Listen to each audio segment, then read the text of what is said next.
keessa dhuftanu niyyaa bareedduu siitiin qalbii cabaa namaaf kadhaa bakka jirtanutti illee yoo maayikii ol baatanii banachuun isinitti ulfaatellee jaleedhuma kana rabbii kan keessanitti bu'aa. Namni maasiyaa hojjettan ilma namaa tahee namni dogongorre hin jiru. Namni jechuudha khayriin hojjennes hin jiru.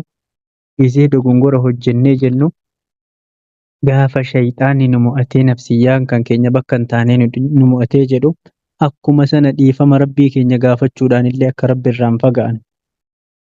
Ilmii qofa qabaachuu miti gama rabbiitti dhihaachuu beeku. Ilmi namaa danuunsaa ilmii qabaatee har'a ilmii kan siraattiin gurguran yoo taate fitnaadha bar kunillee. Ilmii jechuun waan haffazanii mataa keessatti baatan utuu hin tahin waan ittiin hojjetanii laphee keessa kaa'atan. Kanaafuu warri qura'aanni sitti hammaatullee namni qura'aana na dide ji'a meeqaataman qarahuu naa galuu didee ka jedhaa jirtu. Ni'maa guddaa isaatii bar rabbi nama jaallatu fattana. Laa tu'khadhu al-ilmu biraaxati al-jismi jedhan yookaan gammachuudhaan akkuma feete tasgabbaa'een argadha yoo jette hin danda'amu bar jannata ittiin bitachuun hin danda'amu. Alaa inna sil'ata Allaahi ghaaliyaa jedhan meeshaan rabbii qaalii. Harrayyuu jireenyi harraayyuu qaaloftee jennaan namaa gaditti ilaalamte danfite. Ka'arraa kana kabortiiftee keessaa deemtu kanayyuu cinqamtee waan gaariitti hambahaaf cinqamaa jirta. Jannanni borii akka qaldii ittiin argamtu jabaadhu siin janna guyyaa tokko rabbi sitti bana. Kanaafuu rabbi isinitti haa banu warra quraanni isinitti jajjabaataa jiru quraanaaf rabbi isin haa laaffisu. Warra quraanaaf laafe rabbi isin haa godhu. Kanaafuu hunda keessanuu warra jechuudha haasaan keessan deemsi keessan taa'umsi keessan ilmiidhaan taate rabbi nu haa taasisu. Izaa xalabta islaaha qalbakaa jedhanii gaafa ilmii barbaacha bahuu barbaadde gaafa garii tokko seentee nan qaraahan kaayyoo keetti ta'ee sitti dhufe qalbii kan kee tolfadhuu jedhan. Qalbii tolfachuu waan akkamiiti laata? Garee kana keessa galee taa'itaan barbaada. Barataa irrattan alaafinnati argadha. Ustaaza birattan beekamaa. Yoo kun si keessa jiraate qaraatii miti bar kun. Waan biraa yookiin shariikuma kiyya garee kana keessa jiraadhaaf illee naqin qalbii kan kee wanni itti tolfattee gama garee dhaquu qabdu an qur'aanuma kana baree rabbii kiyyaan walitti dhiyaadhee dukkana kana keessaa of baasee ifa keessa jiraadha jechuu.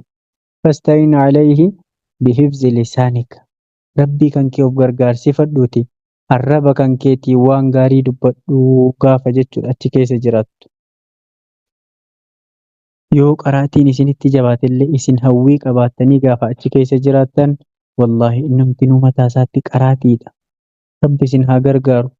Nama danuusaa rabbi qaraatiitti laaffisee akka barbaade qara'uutti laaffisee ka'ee shayxaana rabbi isa taasise matuma isaattu garee keessa immoo gadi hin taahin bakkuma nafsiyyaan kan keessi ajajje nafsiyyaadhuma kan kee jala shahwaa fedhinnaa kan kee jala olii gadi fiigi jedhee rabbiin. Ustaaziillee aaran galfachiisu qalbii isaa garee keessa yoo gattaa yoo jinni jedhe gadi hin taahu.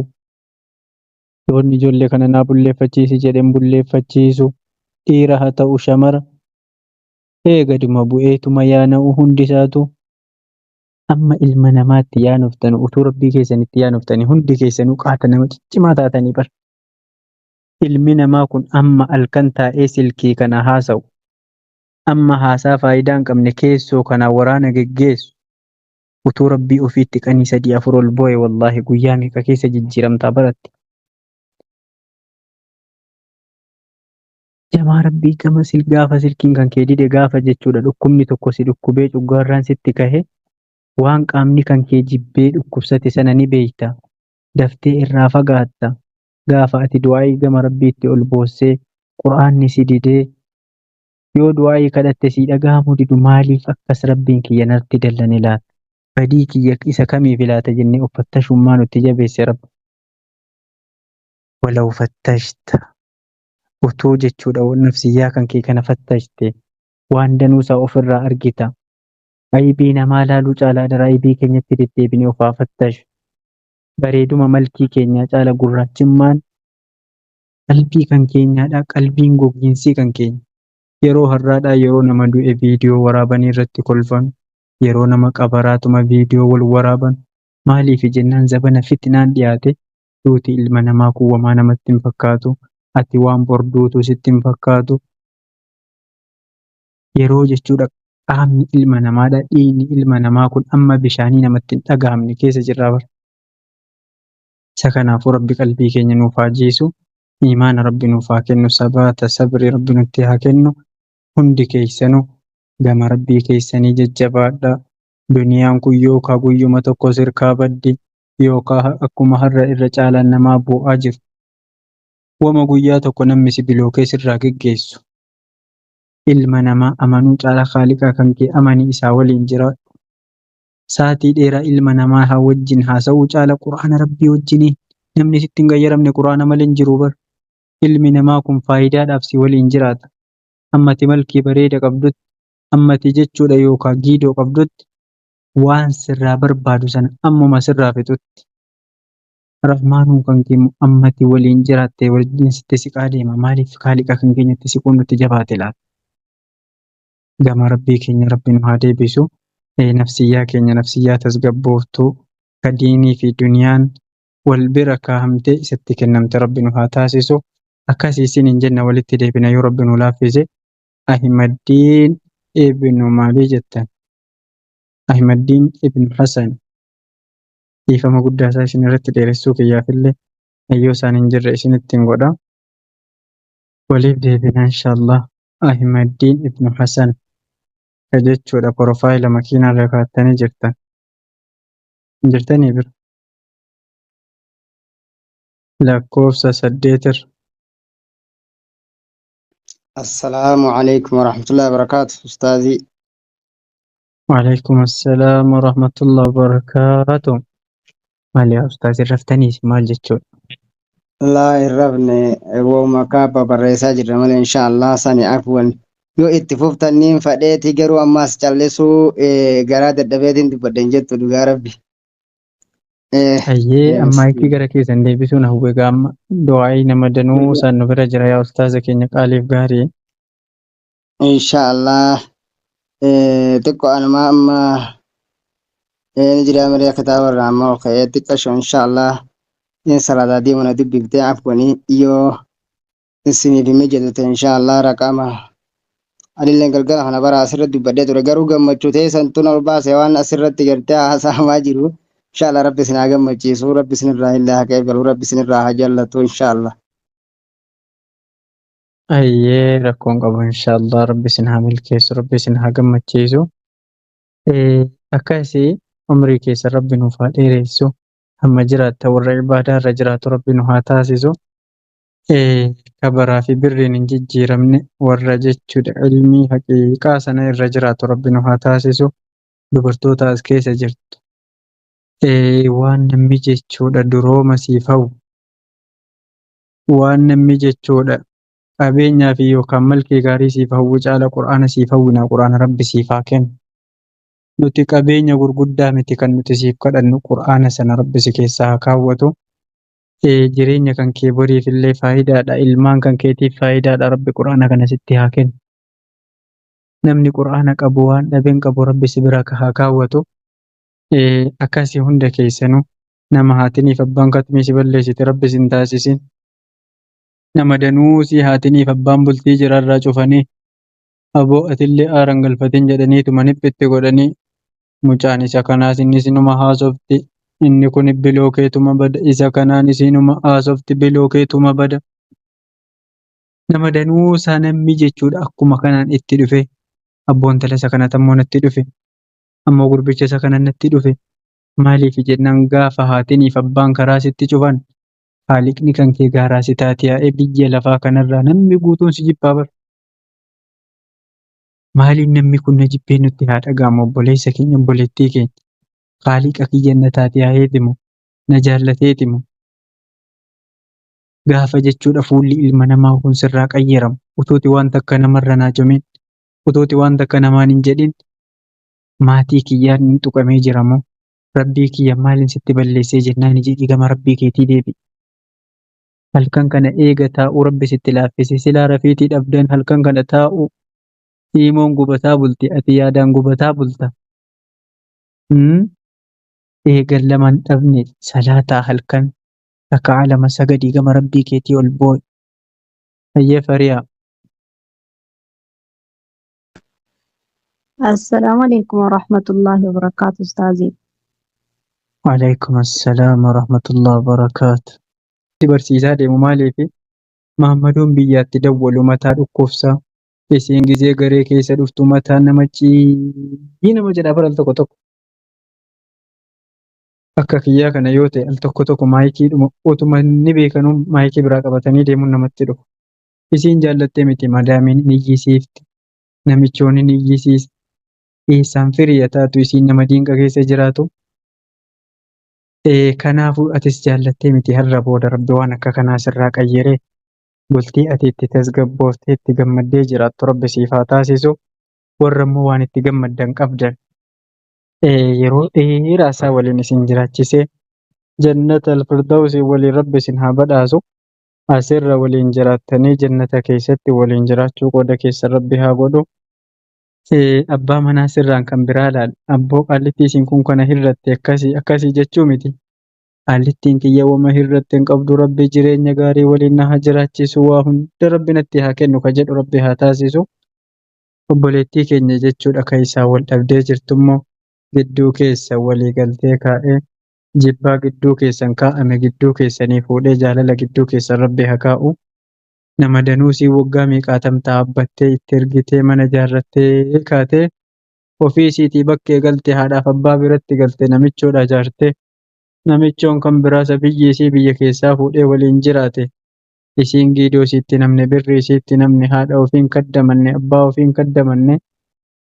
Akkasitti jechuudha jaalalli isii aadiidhaan jammaramtee bilookiidhaan xumuramte. Aboo jaalala aadiin jammaramtee daawulood taatee lafuma isinii geessu rabbi isiniif haa godhu hunda keessanuu. Warra bultii hin qabne wanni isin taasisuu qabdan ummata yeroo kana bultii keessa jiru hin laalina.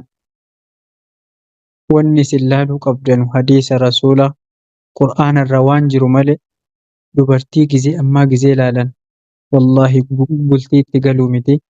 Isa keessa jiranuu waan liiftii qabatanii keessaa yaahan. Haala dubartoonni ammaa maammadoo godhu.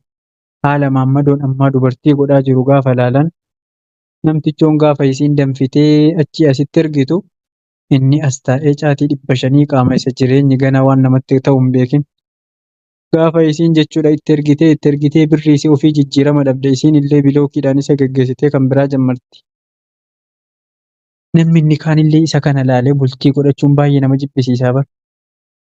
Namumti dhugaa dhibee wanni inni baay'ateef sababa ajaan akka kanaa baay'ateen malee namni dhugaa biyya lafaa kanarra guutee jira ajaanis guutee jira. Yoollee walitti dawwaltan kabajaa walii eegaa gaafa waliin haasoftan atis akka warra kaaniitti haasoftaa atis akkuma dhiiraatti haasoftaa hin jedhamu inni dhiira waan ta'eef har'a birrii argiteedhaaf namatti hin jijjiiramina.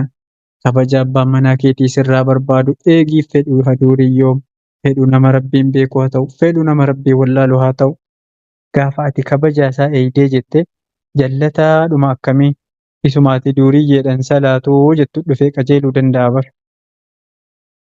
Irra caalaan gootaa kun harkuma dubartiitti du'a bar. Namumti jabaan akkamii waan isiin gorsite irraa achiin dabarfatu eenyunu garuu namni sammuun hin baratin immoo eenyuunuu gorsuu hin danda'u. Ofiisaallee of gorsuu hin danda'u bara nama gorsuu miti. Kanaafuu sammuu keessanitti dura quraana rabbii of keessa kaahaa. Quraanatti jajjabaadhaa ustaaza keessan cimfadhaa barnoota keessan gaafa barattanii jettan. Mee uffata rakasaa fi uffata jabeenya ilaali. Warri buutikii keessaa naman karakkaruu bara. Sii ta'uun fudhatta sii dhiifteetu malee. Beeksaan mana siin jedhame. Warri shirshaaroo karaa irratti nagaddu. Gatiin isaa jabeenyaa bara uffata wuddiidha maalii jedhameetuma sobamee fuudhamee giltitti godhamee sitti kenna.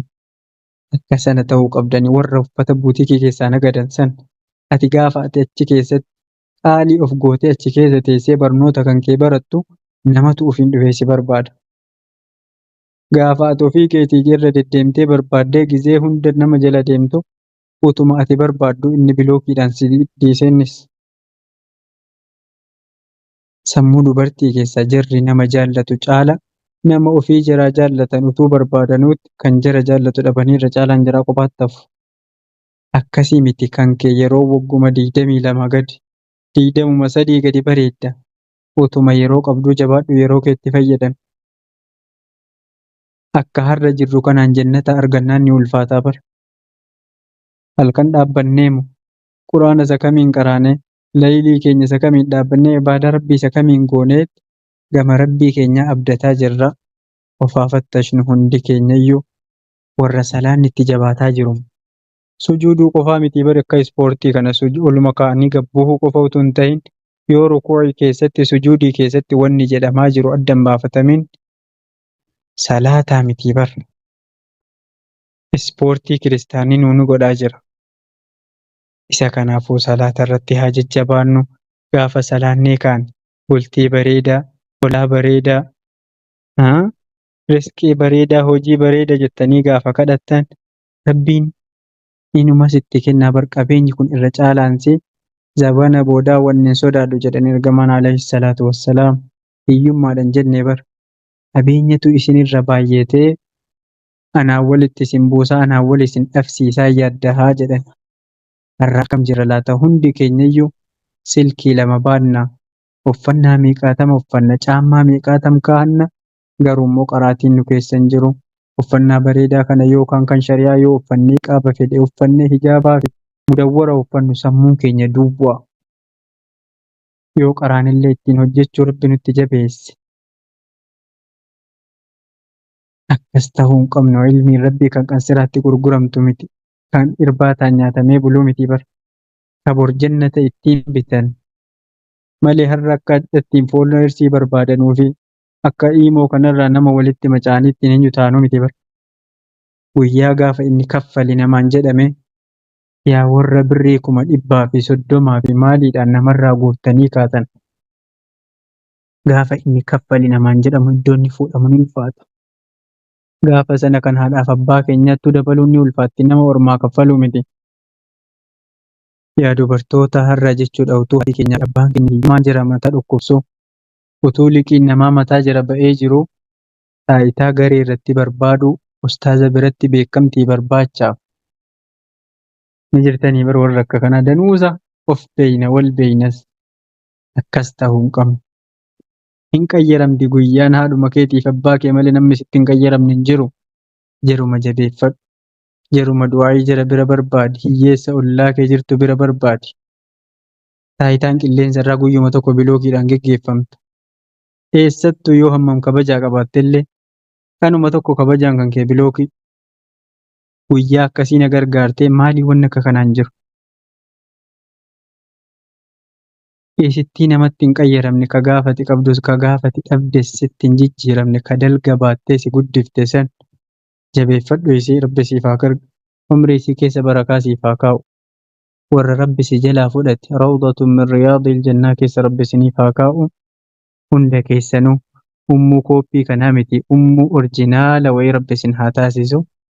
Warra doktoora barakaa injiinara addunyaa kanaaf faayidaa qabu lafa kaa'u rabbi isin haa taasisu.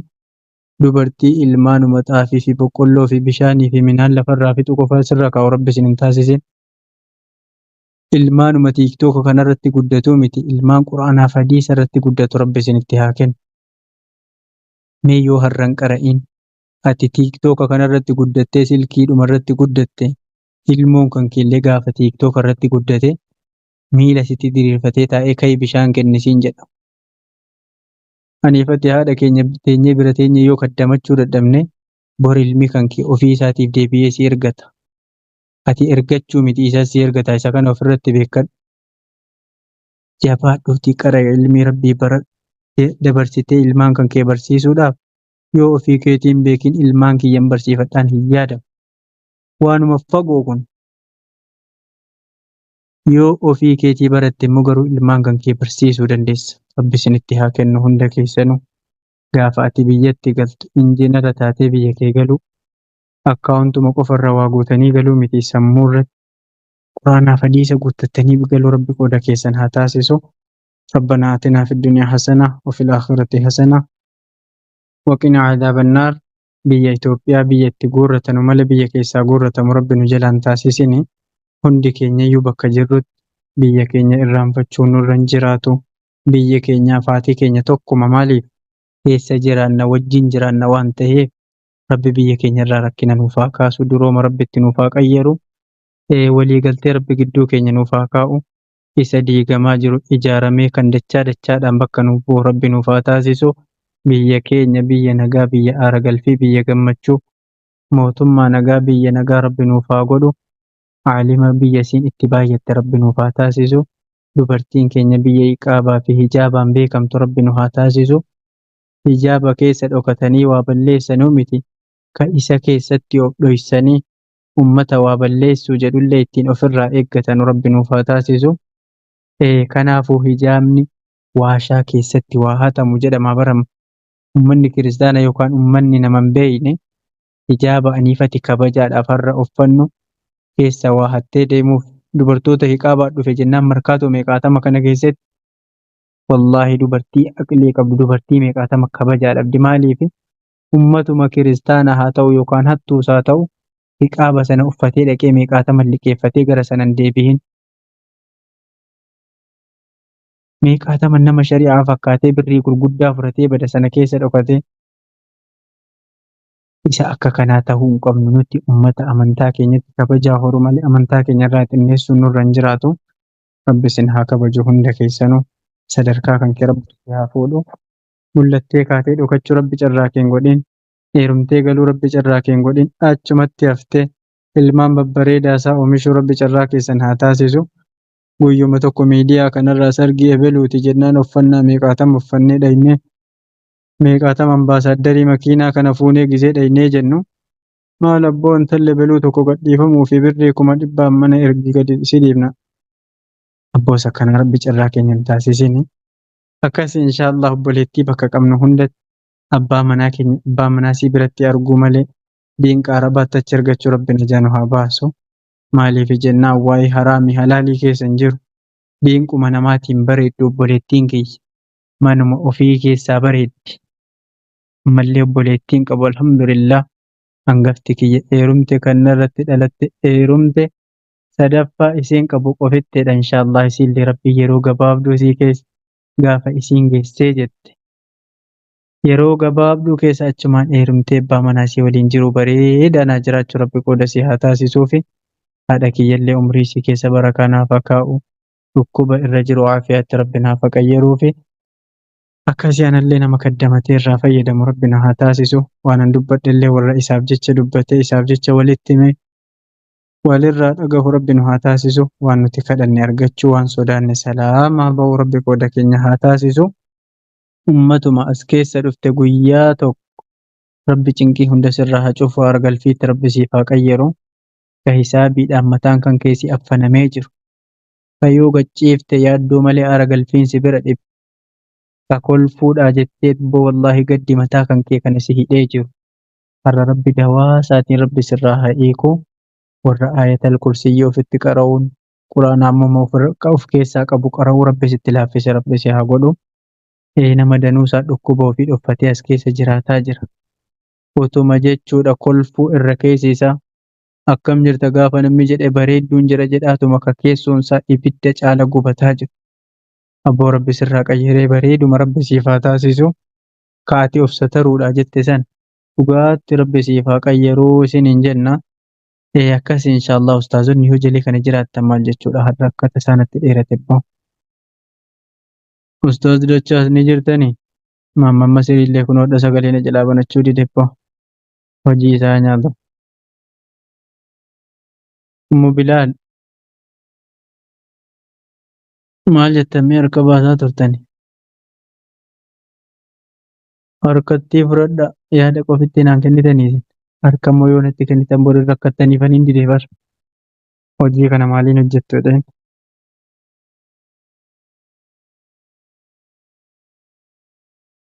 yemmoo bilaal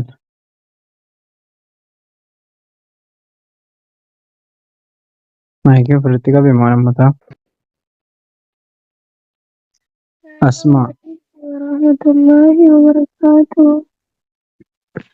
waalaikum assalaam warahmatullahi wabarakaatu ummanni as keessa jiru kun akkamitti qarahee baase anumaaf si rabbi quraana haa laaffisu warra quraanaa walii galee isaa waliin jiraatu rabbi nu haa taasisu. Quraanni nutti hin jabaanne nutu quraanatti jabaate. Quraanni nurraa hin fagaanne nutu quraanarraa fagaate. Rabbi quraanatti nu haa dhiyeessu. Namni as keessa jirtan eega maqaan keenya muslima ta'e hojii muslimaa rabbi nu haa hojjechiisu. Eegam jechuudha Aishaa fi maalii taane hojii Aishaa fi Khadiijaa rabbi nu haa taasisu. Dawaan keenya mana haakimaadha inni qoricha meeqaatan barbaaduutu hin tahin. Dawaan keenya quraanaaf hadiisa rabbi nu haa taasisu. Sabri rabbi nu haa kennu. Imaana rabbi nuuf haa kennu. Akhlaaqa rabbi nuuf haa kennu. Warra waa hundarrattu tasgabbaha nama raggaha nama rabbi nuuf haa godhu. Ibaadaa qanii tokko godhamtee qanii tokko dhiifamtuu miti. Salaata torbee tokko salaannee 14 irraa fagaannu miti. Yeroo tokko walirraa hin cinne. Salaata jechuudha guyyaa nuuf kennamte malee ka daqiiqaa si lakkaannee achumaan itti deebinu rabbi nu haa taasisu. Irra caalaa dubartii keenya wanni rabbi nu fattane gaafa guyyaa 3 torbee tokko fa'i rabbi hiribtii gassii dhiisee jedhe 14 dabalee warra salaata irraa fagaatee jira. Achumaan rabbi salaata kana gafalee irraanfachiise akkas ta'uu hin qabnu. Gaafa amrii rabbi sitti fidee jechuudha amrii rabbii guuttattee kaate achumaan gama salaata keetii deebi'u. Waan rabbi sirra kaa'e amrii rabbii kan keetii guutte achumaan gama salaata keetii deebi'i. أول ما يحاسب به العبد يوم القيامة الصلاة. wanni guyyaa qiyaamaadha awwala nuti qormaatamuu deemnu wanni nuti awwala irraa gaafatamnu salaata waan taateef isii bareeffadha. Gaafa inni sitti tolee jiru gaafa inni sitti badee jirus salaata rabbiitiin of gammachiisi. Isaa waliin jiraadhu. جعلني الله وإياكم من الهداية. هند كينيا يور ربين أجل مرة وان غاري إساف قودو الرّا نتاسس ربي نها تاسسو والروان غارين إساف كنمت ربي نها قودو صدركا كيسان ألفولي كي ربي سين قدن ديبسين قلبي كل ربي سيني فاكنو دعاية كدت أجتمع مستجاب ربي سين هاجدو عمري كيسان كيس بركة رزقي كيسان كيس بركة علمي keessan keessa barakaa rabbi isiniif haa taasisu. Obboleewwan keenya yaaddoo sirra jiru beela